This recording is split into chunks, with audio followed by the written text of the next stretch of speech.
본문의 말씀은 야곱과 그의 가족이 애굽의 고센 땅에 내려와서 산 지 17년이라는 세월이 지났습니다. 그 어느 날 이제 야곱이 하나님께 갈 날이 됐어요. 이제 자신의 때가 다 되었다는 사실을 본인이 느끼면서 요셉을 자신의 방으로 불렀습니다. 그리고 자신이 죽게 되면 내 시신을 절대로 이 애굽 땅에 묻지 말고 내 고향, 그리고 하나님께서 나와 내 자손에게 약속해 주신 저 가나안 땅, 그리고 나의 조상들이 묻혀 있는 그 묘실에 나를 꼭 묻어달라고 부탁을 합니다. 야곱의 가족은 애굽 고센 땅에 내려와서 7년 대기근 중에도요, 이 요셉 덕분에 풍성한 삶을 살았습니다.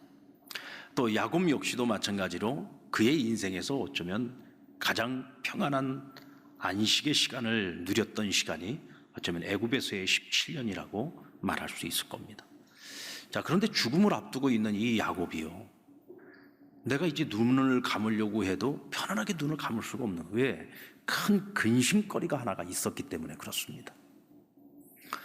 그것은 하나님께서 약속하신 땅이 지금 본인들이 내려와서 17년 동안 거주하며 살고 있는 이 애굽 땅이 아니라 본래 그들이 기거하며 살았던 가나안 땅이었기 때문에 그렇습니다. 하나님께서 내가 너와 내 자손에게 영원한 기업으로 내가 영원히 그 땅의 주인이 되게 할 것이다 라고 약속하셨던 땅은 이 애굽이 아니란 말이죠. 애굽이 아무리 비옥하고 좋은 땅이라고 하고 풍성한 땅이라고 할지라도 이 땅은 그들이 영원히 머물 곳이 아니에요. 하나님이 약속하신 곳은 가나안인데 지금 본인들은 애굽에 와 있단 말이죠. 그리고 나는 이제 죽을 때가 다 됐어요. 그러니까 걱정이 되는 겁니다. 우리 48장 3절로 4절을 같이 한번 읽어볼까요? 48장 3절로 4절 시작. 요셉에게 이르되 이전에 가나안 땅 루스에서 전능하신 하나님이 내게 나타나사 복을 주시며 내게 이르시되 내가 너로 생육하고 번성하게 하여 내게서 많은 백성이 나게 하고 내가 이 땅을 내 후손에게 주어 영원한 소유가 되게 하리라 하셨느니라. 지금 요셉을 앞에 두고 오늘 야곱이 지나온 날들의 이야기를 쭉 하는 겁니다. 내가 젊은 시절 아버지 집을 나와서 삼촌 라반의 집으로 가는 그 길 광야 한복판에 루스라가 하는 곳이 있는데 오늘날로 하면 베델이라고 하는 곳이죠. 이곳에서 내가 하나님을 처음 만났다. 그 하나님 날 처음 찾아오셔서 내가 절망 가운데 있을 때 하늘의 사닥다리를 보여주시고 천사들을 보여주시고 그때 하나님이 내게 찾아오셔서 처음 나에게 약속을 주셨는데 그 약속의 내용이 뭐냐? 두 가지 축복을 해주셨다. 첫째는 생육과 번성의 복을 약속해 주셨고 또 하나는 내가 너와 내 자손에게 이 땅을 주어 내가 영원한 기업이 되게 할 것이며 너희가 영원히 이 땅에서 복을 누리게 할 것이라고 내게 약속해 주셨다. 근데 이 야곱은 단 한순간도 그때 이후로 이 하나님의 약속을 잊은 적이 없다는 거예요. 지금 내가 죽음을 앞두고 있지만 여전히 나에게는 그 하나님의 약속이 살아있고 그 약속이 나에게만 살아있는 것이 아니라 너희들에게도 살아있고 너희의 후손들에게도 살아있는 이것은 약속이다. 그리고 이 약속은 곧 우리의 비전이라는 거죠. 하나님의 약속대로요, 이 야곱의 가족은 처음에 애굽 땅에 내려올 때 남자들만 70명이었습니다. 어떻게 보면 굉장히 그것도 많은 가족이라고 할 수 있겠지만은 그러나 하나님께서 약속하신 것은 큰 민족의 약속이었어요. 그렇게 친다면 이 70명은 그저 한낱 씨앗밖에 안 되는 거죠. 근데 이 고센 땅에 와서 앞으로 400년을 살면서 나중에 그들은 남자만 70만이 넘는 하나의 큰 민족을 이루게 되지 않습니까? 근데 오늘 성경에 보니까 그들이 이 땅에 와서 17년을 살았는데 이미 그들은 생육하고 번성하기 시작했다고 오늘 말씀을 하고 있어요. 하나님이 그들을 생육하게 하시고 번성하게 하는 것을 요셉은 자기 생전에 보았습니다. 아, 하나님이 이루어 가시는구나. 요셉을 통해서 우리를 이곳에 오게 하셨을 뿐만 아니라 이곳에서 우리를 번성하게 하시는구나, 그것을 봤어요. 하나님의 약속이 이루어지고 있구나. 근데 지금 한 가지가 이루어지지 않았습니다. 하나님께서 분명히 가나안 땅을 우리에게 약속의 땅으로 주셨고 그 땅에서 우리가 번성케 하게 하셨다고 하셨는데, 난 이제 죽어야 된단 말이죠. 내가 살아서는 그 하나님의 약속이 이루어지는 것을 볼 수가 없어요. 그래서 그날 밤 요셉을 불렀던 겁니다. 그리고 내가 죽고들랑 나를 이 땅에 묻지 마라. 하나님이 내게 약속한 땅은 저 가나안 땅이다. 그러니 나를 저 가나안 땅, 내 조상들의 묘실이 있는 곳에 가서 나를 묻어달라라고 부탁을 한 겁니다.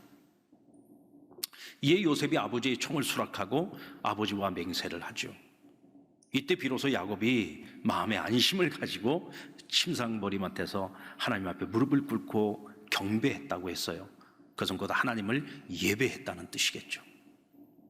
우리는 야곱의 이와 같은 모습을 보면서요, 여기서 우리는 신의 한 수를 보게 됩니다. 여러분, 이 신의 한 수라고 하는 말은요, 일본 애니메이션 히카루의 바둑이라고 하는 이 만화예요, 만화. 근데 여기에서 처음으로 사용되어졌던 말입니다. 이는 만화의 주인공인 후지와라노 사이라고 하는 이 주인공이 추구하는 바둑의 극치를 표현하는 말인데요, 한마디로 말해서 신의 경지에 이르는 한 수라고 말할 수 있습니다. 야, 진짜 신의 경지다 라고 말할 수 있는 그런 한 수, 그것을 신의 한 수라고 표현을 하죠. 그러니까 바둑으로 치자면요, 오늘 야곱도요, 그의 아들 요셉에게 지금 신의 한 수를 두고 있는 겁니다. 그럼 이 신의 한 수라고 하는 것이 뭐냐? 야곱이 일평생을 붙잡고 살았던 것을 지금 그 아들 요셉에게, 야 요셉아, 나랑 같은 곳을 보자. 나는 이제 죽지만 나의 비전은 영원히 살아있어서 너뿐만 아니라 너의 아들들, 그리고 나의 모든 자식들, 그리고 우리의 모든 후손들이 우리가 그 약속을 바라보면서 살아갔으면 좋겠다 하고 그에게 비전을 나누는데, 이 비전을 나누는 방법이 거의 신의 경지라는 거죠. 자신을 가나안 땅에 묻어달라. 그리고 요셉이 그 일을 수락하면서 그들은 같은 곳을 바라보게 됩니다. 그리고 그의 후손들도 이후에 같은 곳을 바라보고 살아가게 될 것입니다. 그래서 오늘 이 야곱의 신의 한 수는요, 하나님의 약속을 바라보고 살자는 것입니다. 야곱이 죽은 후에요, 바로는 야곱의 장례를 국장으로 치르게 했습니다. 그래서 40일 동안 염을 했어요. 70일 동안을 야곱을 위해서 온 애굽 사람들이요, 애곡을 했다고 했습니다. 그 기간이 다 끝나고 난 후에 요셉이 바로에게 청해서 이제 장례를, 이제 시신을 묻어야지 되는데, 제가 아버지하고 약속을 했습니다. 제 아버지의 시신은 고향 땅, 가나안 땅에 막벨라 굴이라고 우리 가족의 묘가 있습니다. 그곳에 가서 묻어야 됩니다. 그래서 심지어는 바로가요, 애굽의 원로 대신들을 갖다가 전부 총동원해가지고 함께 그곳 먼 곳 가나안 땅까지 그들을 보내가지고 야곱을 묻게 했습니다. 하나님의 약속은 여러분 무서운 겁니다. 하나님께서는 반드시 야곱 돌아가게 하시겠다고 했잖아요. 돌아갔습니다. 살아서 돌아가지는 못했지만 죽어서 돌아간 거죠. 하나님의 약속은 이와 같이 반드시 이루어지는 줄로 믿습니다. 요셉도 역시 마찬가지입니다. 요셉은 마지막 그가 임종하는 순간 자기 자녀들을 다 불러놓고, 형제들을 불러놓고 부탁을 합니다. 내가 죽고 난 이후에 언젠가 하나님께서 우리를 가나안 땅으로 돌아가게 하실 거다. 그때 반드시 나의 해골을 가지고 가서 가나안 땅 우리 가족의 묘실에 아버지 곁에 나를 묻어달라고 부탁을 합니다. 그리고 400년 후 출애굽을 할 때 이스라엘 백성들은 그의 해골을 가지고 가나안 땅에 들어가서 그의 해골을 묻습니다. 여러분, 이게 뭐냐? 비전이에요. 비전이 뭡니까? 뜻 자체가 바라보는 거잖아요. 바라보는 것. 야곱은 일평생을 하나님과 같은 곳을 바라봤어요. 요셉도 역시 마찬가지로 아버지와 함께 같은 곳을 바라봤던 겁니다. 그리고 이후에 오늘 이 야곱의 한 수 때문에 이스라엘의 모든 자손들이 결국 하나님이 약속하신 그 가나안 땅에 마음을 두고 살아갔어요. 그래서 400년 동안 훗날 그들이 노예 생활을 하지 않습니까? 험악하고 힘든 생활 속에서도 그들이 버텨내고 견뎌낼 수 있었던 것은 바로 그 하나님의 약속을 바라보았기 때문인 겁니다. 여러분, 비전이 없으면은요, 인생은 참 허무한 겁니다. 비전이 없으면은요, 우리가 아무리 열심히 살아도요, 인생은 다 살고 나서 뒤돌아보면 허무한 거예요. 그래서 전도서 기자도 그렇게 말하지 않습니까? 인생은 허무한 것이다. 한낱 풀과 같은 것이다. 왜 그렇게 말할까요? 그럼 비전이 없는 인생을 살았기 때문에 그런 겁니다. 그러므로 우리는 야곱의 비전을 함께 바라봤으면 좋겠어요. 야곱의 비전, 요셉의 비전이 무엇입니까? 그것은 하나님의 약속입니다. 하나님의 약속을 바라보면서 살아가는 인생이었다. 그러니까 야곱은 죽어도 끝난 게 아니에요. 왜냐하면 하나님의 그 비전이 여전히 그에게는 살아있고, 자신에게서 끝나는 것이 아니라 그 후대에게도 그 비전이 계속해서 함께 공유하기 때문에 그런 것입니다. 여러분, 나의 꿈이 아닌 하나님의 꿈, 나의 욕망이 아닌 하나님의 약속을 바라보면서 살았으면 좋겠습니다. 그러면 우리는 사는 동안 나의 묘수가 아니라 하나님의 한 수가 이끄는 대로 우리는 살아가게 될 겁니다. 그리고 하나님의 한 수는요, 항상 이기기만 하는 수는 아니에요. 때로는 실패의 한 수도 있고요, 절망의 한 수도 있고요, 벼랑 끝의 한 수도 있습니다. 아마 여러분 다 공감하실 겁니다. 우리는 이 모든 것들을 다 경험하면서 살아왔기 때문이죠. 그런데 하나님의 한 수에는 언제나 피할 길이 있습니다. 아멘. 네, 하나님의 한 수에는 항상 피할 길이 있어요. 그리고 지름길이 있습니다. 야곱이나 요셉처럼 하나님과 함께 동행하는 인생들에게 하나님의 숨겨진 그 한 수는 언제나 고난 속에 숨겨져 있다는 것을 우리는 알 수 있습니다. 그런데 여러분, 세상에 어느 누가 이와 같은 신의 한 수를 예측할 수 있겠습니까? 요셉인들 예측했겠습니까? 우리는 하나님의 그 한 수를요, 우리의 이 아둔하고 어리석은 머리를 가지고는 도저히 우리가 알 수가 없습니다. 그걸 우리가 알아서 그 길을 가는 게 아니에요. 요셉도 마찬가지였습니다. 하나님 지금 여기 나와 함께 하신다. 내가 지금 어느 자리에 있든지, 고난의 자리가 됐든 환난의 자리가 됐든 성공의 자리가 됐든 어느 자리에 있든지 하나님 나와 함께 하신다. 그 하나님을 믿고 매 순간마다 하나님께 물으면서 걸어가는 길이 믿음의 길인 거예요. 그 길을 가다 보니까 하나님의 한 수가 그의 삶 가운데서 계속 열매를 맺게 한 거죠. 오늘 우리의 인생에도 고난이 있습니까? 우리 지금 다 같이 고난을 겪고 있잖아요.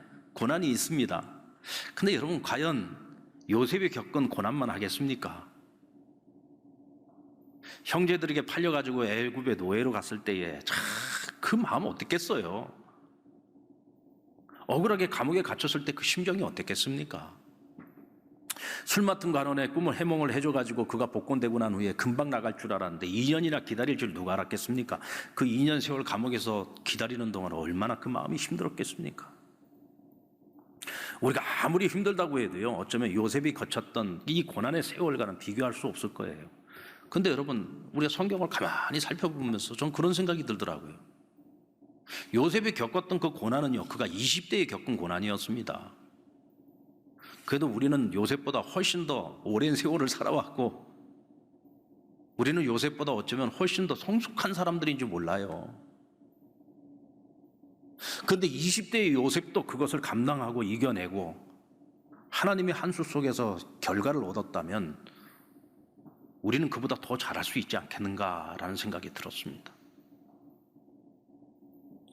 요셉을 향한 하나님의 한수나 오늘 우리를 향한 하나님의 한수나 사실은 내용만 조금 다를 뿐이지 크게 다르지 않습니다. 하나님과 동행하는 이들에게 성공의 지름길은요, 언제나 고난과 함께 온다는 사실을 기억해야 됩니다. 결국 하나님께서 우리 인생에 한 수를 두시는 목적이 뭡니까? 그것을 우리는 가나안으로 인도하시기 위한 겁니다. 현대적으로 해석하면 하나님 나라로. 결국 성경을 통해서 하나님 우리에게 약속해 주신 것은 뭐예요? 너희가 머물 곳은 이 땅이 아니야. 너희가 머물러야 되는 것은 영원한 하나님의 나라, 영원히 하나님이 다스리시는 그 나라. 너희가 바라보아야 될 것은 바로 그것이, 그곳에 하나님의 약속이 있어 라고 말씀하시죠. 몇 년 전에 미생이라는 인기 드라마가 있었습니다. 누가 한번 꼭 좀 보라고 저한테 추천을 해주더라고요. 왜냐하면 저는 일찍 신학을 공부를 했고 일찍 목회자 생활을 했어요. 그래서 세상에 직장을 다녀보지 않았습니다. 직장 생활을 경험을 안 해본 거예요, 저는. 그래서 우리 평신도들이 한 주간을 살아가는 그 세상의 직장이나 회사 생활을 하면서 얼마나 치열하게 살아가는지, 정말 얼마나 혹독한 경쟁 속에서 살아가는지, 그런 거를 제가 경험을 못 해봤잖아요. 어느 분이 그러더라고요. 목회자가 꼭 한번 봐야 될 드라마입니다. 근데 정말 그 드라마를 보면서 제가 많이 배웠습니다. 야, 지금 우리 성도들이 정말 세상 속에서 한 주간 동안 정말 치열하게 살아가는구나. 정말 힘들게 살아가는구나. 자, 일개미처럼 살아가는구나. 공감이 되더라, 공감. 간접적으로 경험하면서 공감을 할 수 있는 거죠. 사실 그런 것들을 공감 못하면서 어떻게 설교를 하겠습니까? 성도들이 한 주간 동안 직장에 나가서 회사 생활하면서 얼마나 치열하게 사는, 이런 거 모르면서, 인생이 얼마나 고달픈지 모르면서 어떻게 설교를 하겠어요? 근데 저에게는 인생 드라마인 것 같아요, 이 미생이라는 드라마가. 근데 이 미생이라고 하는 그 제목은요, 이 바둑에서 나온 제목인데, 이 미생의 뜻이 뭐냐면 살아날 가능성이 있는 돌을 말하는 거예요. 살아날 가능성이 있는 돌. 아주 미완성인 겁니다. 그러나 나중에 이제 이 돌을 어디다가 놓느냐에 따라서 그것이 나의 묘수가 되기도 하고 신의 한수가 되기도 하고, 때로는 이 돌을 어디다 놓느냐에 따라서 망하기도 하고 흥하기도 하고 하는 거죠. 하지만 아직 가능성이 있는 돌을 말하는 겁니다. 우리는 직장에서 끝까지 살아남는 수많은 직장인들, 또 때로는 중간에 도태하는 그런 직장인들을 보게 됩니다. 참, 직장에서도 끝까지 생존 경쟁에서 살아남는 게 쉬운 일은 아니죠. 우리가 퇴직을 할 때 보면은, 내가 퇴직을 할 때까지 같이 시작했던 동료들 가운데 끝까지 나랑 같이 살아남아가지고 제대로 정년에 은퇴하는 이들이 얼마나 됩니까? 많지 않습니다.